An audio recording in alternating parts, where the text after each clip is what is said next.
Welcome to the channel. Today I'm going to share a real and transformative story that will move you. Imagine being clinically dead for 16 minutes and discovering incredible secrets about the future of the planet and the spiritual battle raging around us. Before we start, let us know in the comments which city you're watching, and don't forget to subscribe to the channel for more incredible stories like this. Let's go on this journey together. My name is Maverick Lawson, and I never thought I'd be here, telling a story that feels more like a daydream than something real. I'm not a writer. I'm not a preacher. I'm a programmer from Seattle who used to only believe in what I could see, touch, or code. But something happened to me, something that changed my life forever. If you allow me, I will share my experience, a glimpse of what lies beyond life and death. Seattle never changes. The city was what I called constantly damp. I'd gotten used to the almost perpetual rain, but that night felt different. The darkness was thick, and the streetlights were barely visible, lightened enough to get through the heavy fog that hung over the road. I was tired. The meeting at work had gone on longer than expected, and all I wanted was to get home to Eleanor. The radio was playing softly, a song from the 80s that I didn't recognize, but it made me slightly nostalgic. I should have hung up, but my mind was too busy replaying the day's events. It was always like this. I lived in constant anxiety about tomorrow, always thinking about the next project, the next delivery, the next problems. The curve was ahead. It was familiar, but treacherous on nights like this. I slowed down, or at least I thought I had. The sound of tires sliding on wet asphalt was the first thing that alerted me. My eyes widened when I saw the glow of a truck's headlights coming in the opposite direction. There was no time to react. There was no way to dodge. "No, no, no!" I yelled, my hands gripping the steering wheel tightly as I tried to maintain control. The car spun. The truck's lights flashed across my vision like blinding flashes. Then came the impact. The sound of metal crunching was deafening. The world spun in slow motion, or at least that's how it felt. Every detail was burned into my mind. The crack of glass shattering, the hollow sound of my head hitting something, the tightness of the seatbelt against my chest. It was as if time was playing with me, stretching those seconds to seem like an eternity. When the car finally stopped running, there was only silence, absolute silence, broken only by the sound of rain hitting the wreckage of my car. My vision started to go black, and all I could think was, is this it? Is this how it ends? Minutes later, or maybe seconds, I had no way of knowing, I heard distant voices. They were muffled, as if I were underwater. "We have a survivor here," someone shouted. It was a male voice, urgent. My body was motionless, trapped between the seat and the deformed steering wheel.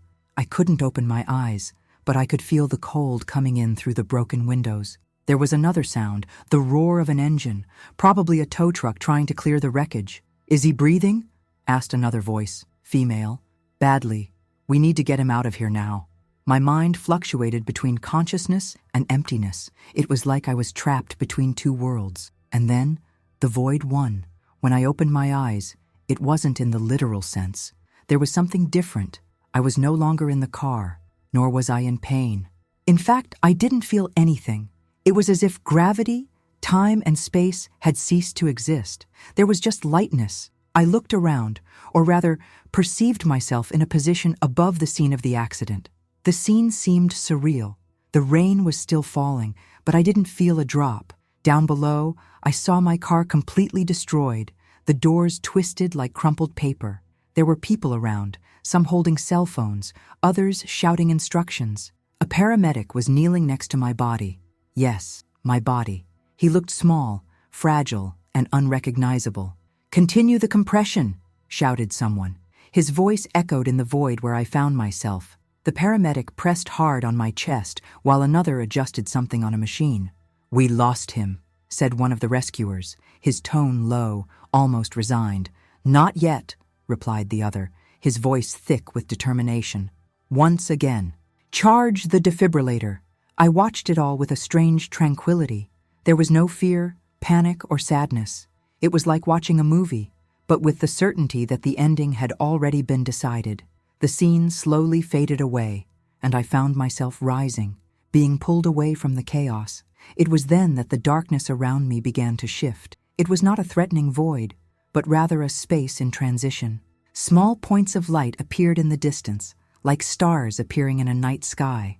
The feeling of weightlessness increased, and with it came a sound, a gentle, steady harmony, like the echo of distant voices singing a melody I couldn't understand. "You're not done here yet," the voice came suddenly, clear and unmistakable. I looked around, trying to find its source, but all I saw were two figures emerging from the light. They were tall, majestic, and indescribably beautiful. One of them emanated an imposing strength, almost like a military leader, while the other exuded a warm peace, like a mother's embrace. Their forms were not human, but they were not entirely ethereal either. They had clear features, but the light they radiated made it impossible to focus on specific details. "You have questions," said the first. His voice resonated in my mind like soft thunder. "I died." My own voice sounded strange, as if it didn't come from me. "For now, yes," replied the second, his voice sweeter, almost a whisper. "But there is more for you." "More?" I asked, confused. The first being, who later learned his name was Gabriel, made a broad gesture, and the scene of the accident disappeared. Now we were in an infinite space where the light seemed alive, pulsing around us. "You need to see what happens beyond life. There is a reason you are here." "I don't understand. Why me? I'm just an ordinary person." "Everyone has a purpose," replied the second being, who introduced herself as Seraphina, "and yours has not yet been fulfilled." They didn't wait for more questions. With a movement, Gabriel pointed to a path that formed in the light. "Come," he said. "There's a lot you need to see." Not knowing what to expect, I followed them. There was a growing curiosity in me, a need to understand what was happening. Although part of me was still in disbelief, the peace I felt was undeniable. The journey was just beginning. Their presence was overwhelming and at the same time comforting. Gabriel walked ahead, his steps leaving trails of light that dissipated into the air.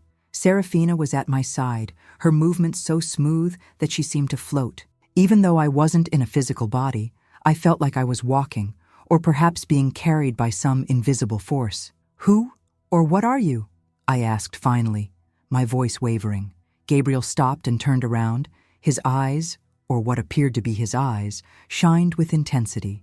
"We are messengers, guardians, and warriors. We are those who serve the eternal purpose." "Angels," said Seraphina, completing her sentence with a serene smile. "That's what you call us." I didn't know what to say.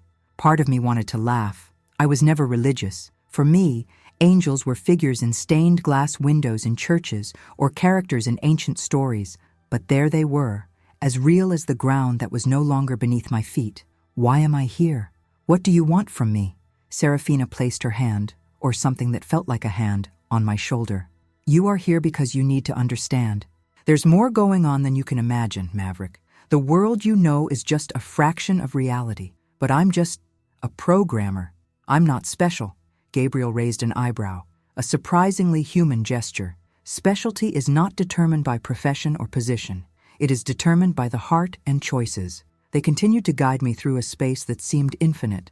The lights around us were constantly changing, sometimes soft like the moon's glow, sometimes intense like a sunrise. There was no floor, no sky, no walls, just light and sound, a harmony that seemed to speak directly to my soul. "Everything you think you know will be challenged," said Gabriel, as a door made of light appeared in front of us. "But first, you need to see the fight." "The fight?" Seraphina nodded, her eyes shining with sadness. "The fight for souls. It's something that's been happening since the beginning, but it's intensifying."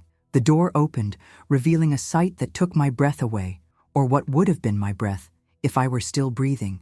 The space on the other side was vast, like a gigantic room with a ceiling so high it disappeared in the light. In the center, there was a huge table, around which several figures like Gabriel and Seraphina were gathered. They were not the same. Each had a distinct presence, as if their energies were unique. On the table, there were floating maps, but they were not common. They were living maps, pulsing with lights that constantly moved and changed. Each point of light seemed connected by golden threads, while shadows tried to invade them. It was like watching a dance between good and evil. "These are the maps of life," Gabriel explained, his voice deep. "Each point is a soul. Each line, a connection, a choice. What you see is the battle that never ceases. I approached, fascinated. These shadows, what are they? Dark influences, replied Serafina, her voice thick with regret. Deceptions, lies, fears, everything that tries to keep souls away from the light. Suddenly, one of the angels at the table raised his hand, and the room fell silent. All eyes turned to me. I felt a cold run through my essence, or what would be my essence at that moment. "Why is he here?" asked one of the angels, his voice ringing with authority. "Because he needs to see it," replied Gabriel. "He was chosen to understand, to remember, and to live." The words echoed inside me. To remember? To live? It made no sense, but at the same time, it felt like a hidden truth was being revealed. "You have a lot to learn, Maverick," Serafina said, squeezing my shoulder gently. "And we're just getting started." I was static, unable to look away from the living maps before me. The dance of light and shadow seemed so complex, so grand, that it was difficult to understand what was really happening. It was like watching an eternal puzzle, with pieces that moved and fit together in ways I couldn't predict. "Welcome to the Celestial War Room," said Gabriel, gesturing to the room around us. The room was immense, almost impossible to describe. The ceiling seemed to stretch into infinity, formed by a sparkling light that constantly changed tone. The walls, if they existed at all, were made of a subtle glow, as if the space were alive. The table in the center was the focal point. Around her, angels of different sizes and shapes were gathered, each with a unique presence. Some looked like warriors, with an upright posture and determined gaze. Others had a softer energy, like advisors or strategists. "What exactly is going on here?" I asked, my voice barely above a whisper. "Planning," Serafina replied, with a look of understanding. "The world you know is the battlefield. This is where plans are made, where strategies are created to fight the forces of darkness." Gabriel pointed to one of the maps. "Watch." I approached hesitantly. The map seemed to pulse, as if it had a life of its own. Each point of light represented a soul, I was told, and the golden lines that connected them were the choices, actions, and prayers that influenced the world. But what caught my attention the most were the shadows. They moved like snakes, trying to invade the points of light, extinguish them or disconnect them from others. "These shadows," I started, but Gabriel interrupted me. "They are the forces of darkness. They represent fear, deception, hatred. They work to separate souls from the light." "But what about the lights?" I asked, feeling a growing curiosity. "The lights are the forces of kindness, of truth, of faith," Serafina explained, with a soft smile. "Every act of love, every prayer, every moment of kindness strengthens these connections and repels the darkness." As I watched, one of the angels at the table leaned over and touched the map.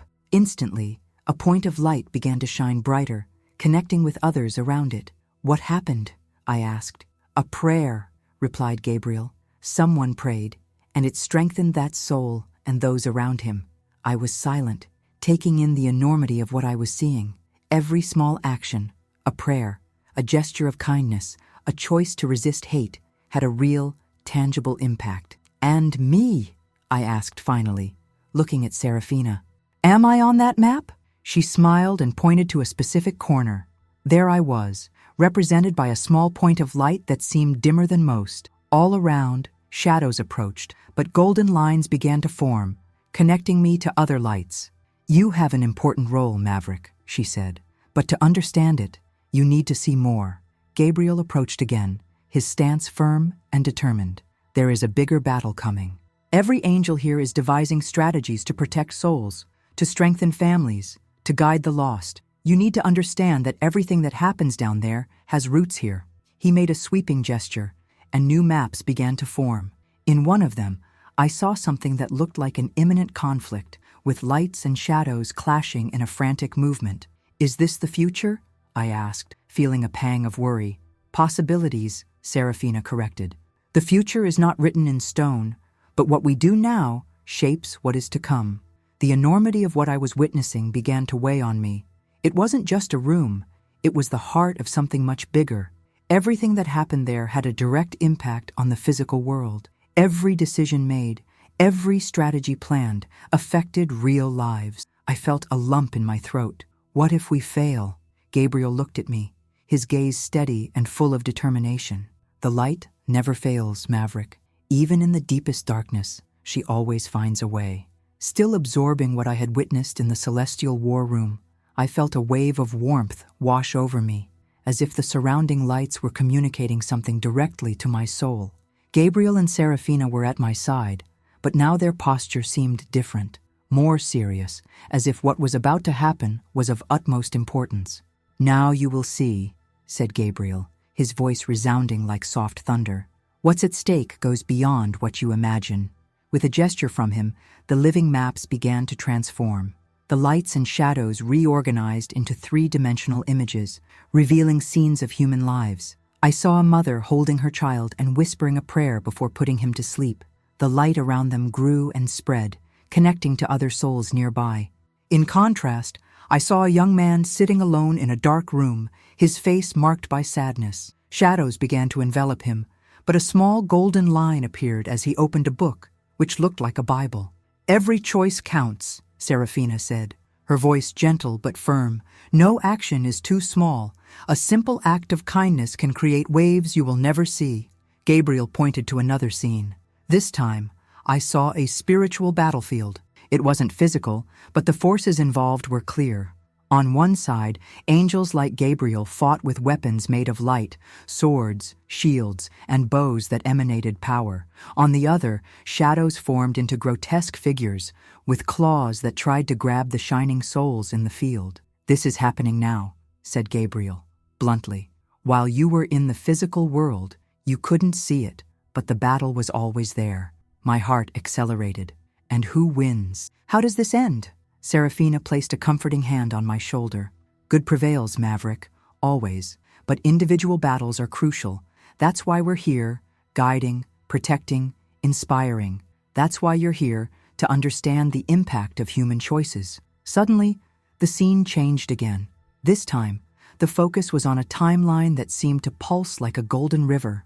In certain spots, the light shone brightly, while in others, it seemed to weaken, almost going out. "This is the divine timeline," Serafina explained. "Each point of light is a defining moment, a choice that echoes across the universe. When you pray, when you act with love, you will strengthen these moments. And when we choose wrong," I asked, my voice full of concern. "The shadows are gaining ground," replied Gabriel. "But there is always hope. There is always opportunity to redeem, to reconnect." As I watched, I felt an inexplicable connection to the scenes before me. It was as if, somehow, I was connected to it all. I saw unknown people facing challenges, making difficult decisions. Some succumbed to the darkness, while others found strength in small acts of kindness or moments of prayer. "Why am I seeing this?" I finally asked, trying to understand my role in all of this. "Because you'll need to remember," Gabriel said, his tone more serious now. "What you witness here is not just for you. It is for those you will meet, those who will need strength, hope." Serafina smiled softly. "You will not be a preacher, Maverick, but your life will be a testimony. Every action you take after this will be guided by what you saw today." The final scene was the most impactful. I saw a large-scale preparation, with angels gathering spiritual weapons, such as shields of faith and swords of truth. They moved in sync, like a well-rehearsed orchestra. In the center, something that looked like a throne glowed brightly, but its shape was indistinct. "Some of what you saw will be veiled," said Serafina, sensing my curiosity. "There are things you cannot understand now. They will be revealed at the right time." "What about what I already know? How do I take this with me?" Gabriel looked straight into my eyes, his voice ringing out like a command. "With humility, Maverick. You don't need to understand everything, just live with what you've learned." I didn't fully know what that meant, but I knew something in me had changed. The revelations I witnessed were more than information, they were a calling. While images of living maps and spiritual battles still danced in my mind, Gabriel began to pace the room. He gestured for me to follow him, and Serafina remained at my side, like an anchor of peace in the midst of the immensity that I was still trying to understand. "The mission you saw is not isolated," Gabriel said, his voice echoing through space. Every angel here has a role. Each works in harmony for a greater purpose. I looked around and noticed that the other angels were engaged in intense activities. Some seemed to study the maps with fierce concentration, while others murmured words that sounded like chants. In one section of the room, a group gathered around what seemed like an infinite library of light, accessing information that materialized like glowing scrolls. "Are they planning war?" I asked, hesitantly. "Not just war," Serafina replied, with a gentle smile. "We are planning lives. Each person has a unique trajectory, a set of choices and challenges. Our job is to guide, protect, and inspire without ever interfering with free will." Gabriel made a gesture, and a three-dimensional image appeared in the air, like a hologram.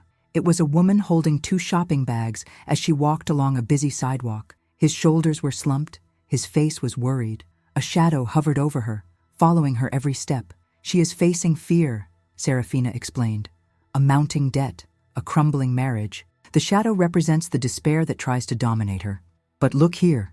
Gabriel pointed to another spot in the image. A figure appeared on the other side of the sidewalk, a man with a warm smile. He said something to the woman, and her expression changed. The shadow began to retreat, still present, but less threatening.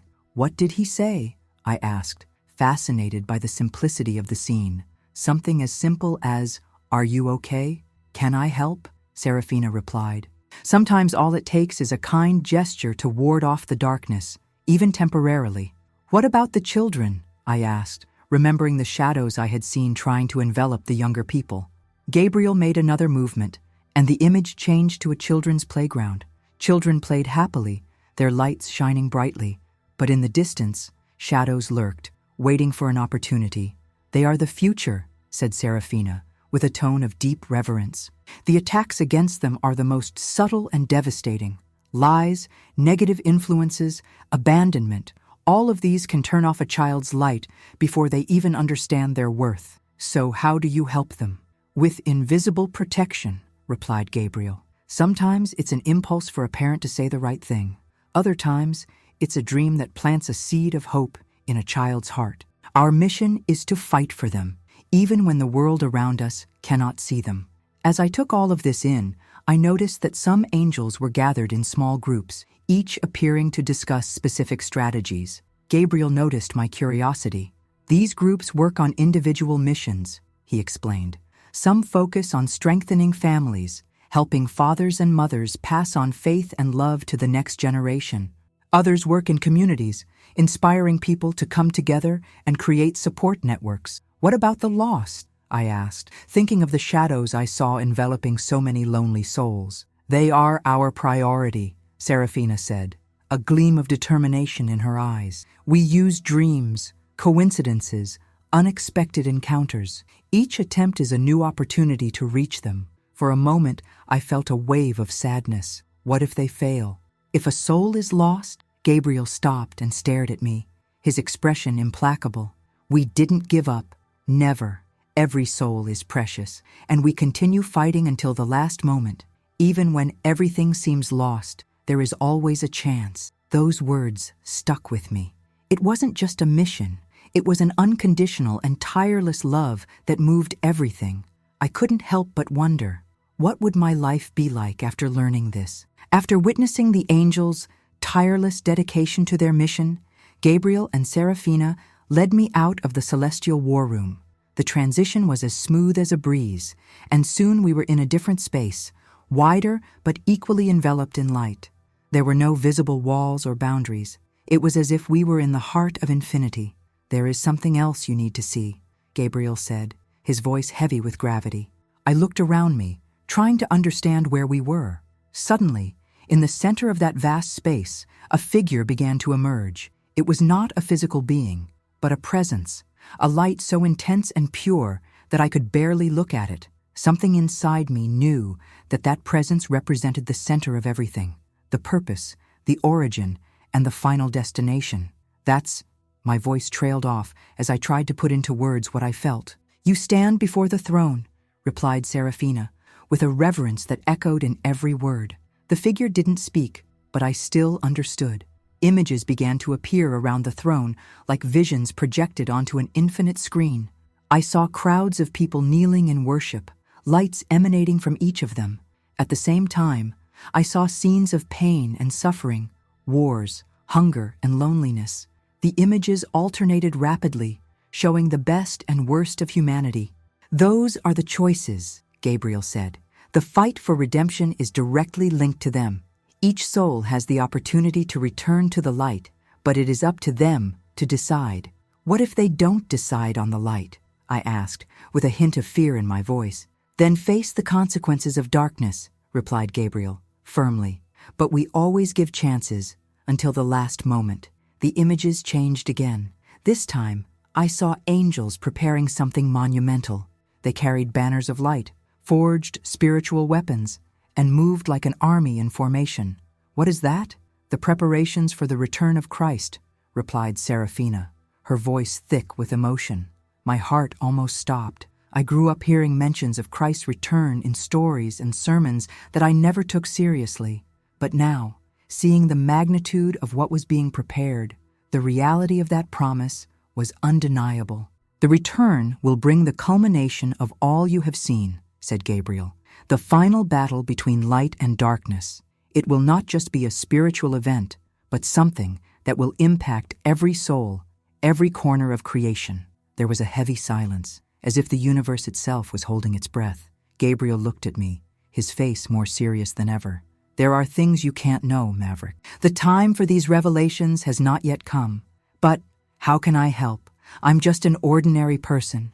"You are more than you think," Seraphina replied. "Your life, your choices, your ability to inspire others, it all plays a role in preparation. Even the simplest gestures can be part of something much bigger." As I watched the angels work, I noticed something.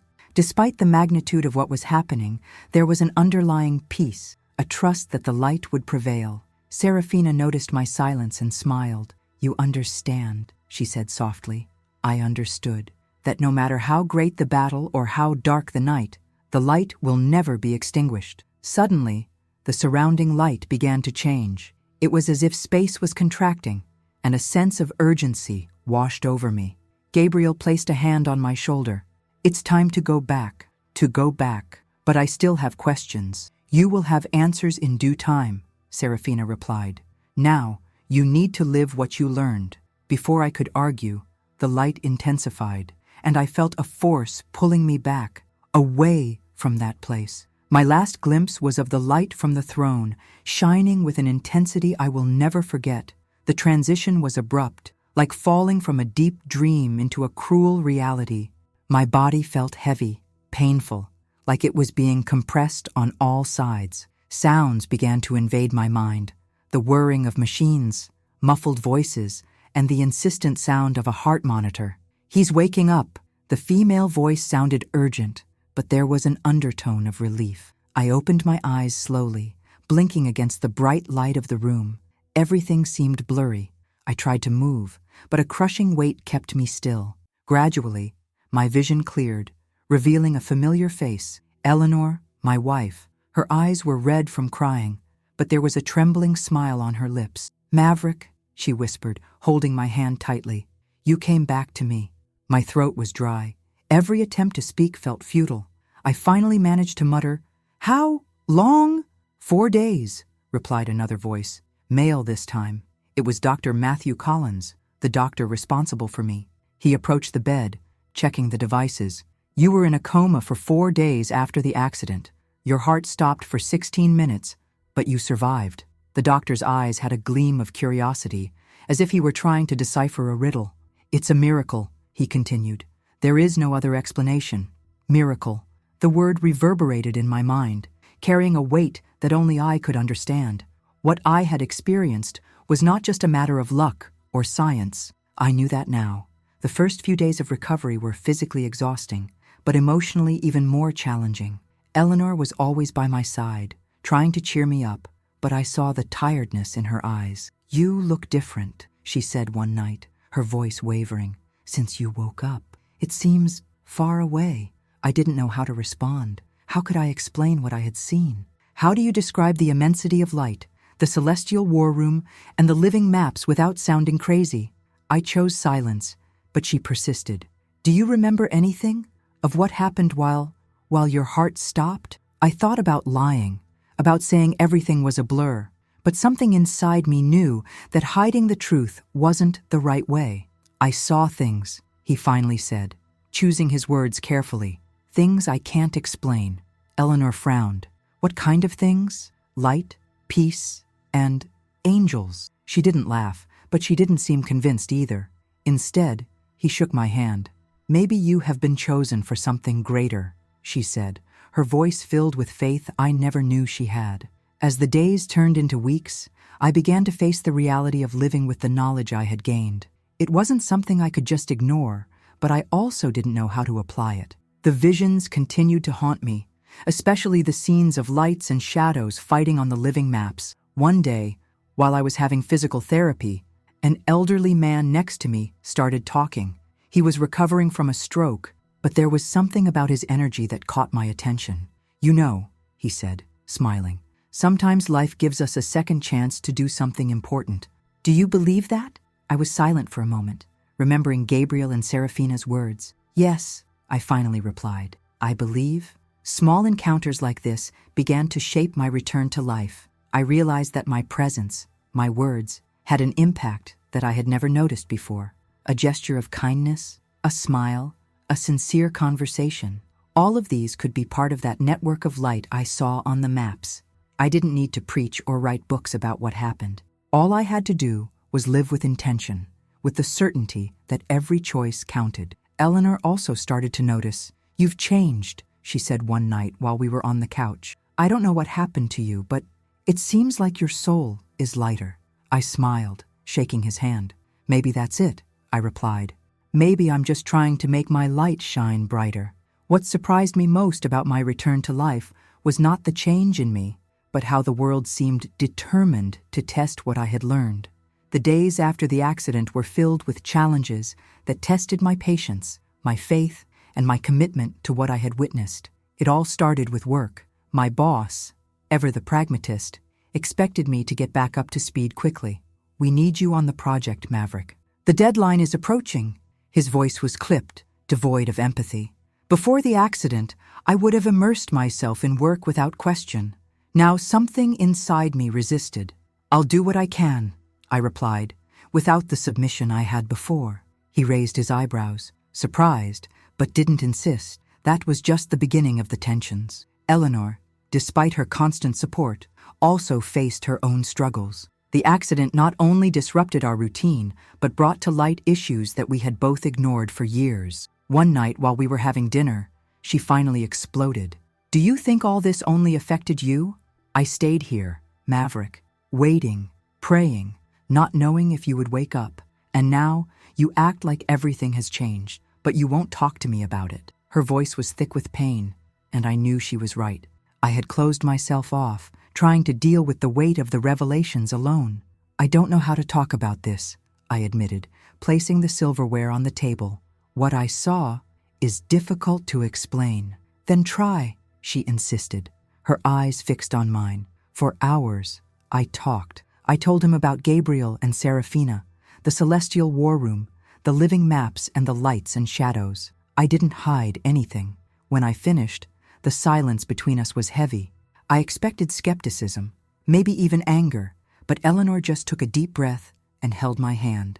I believe you, she said, but we need to figure out how to live this together.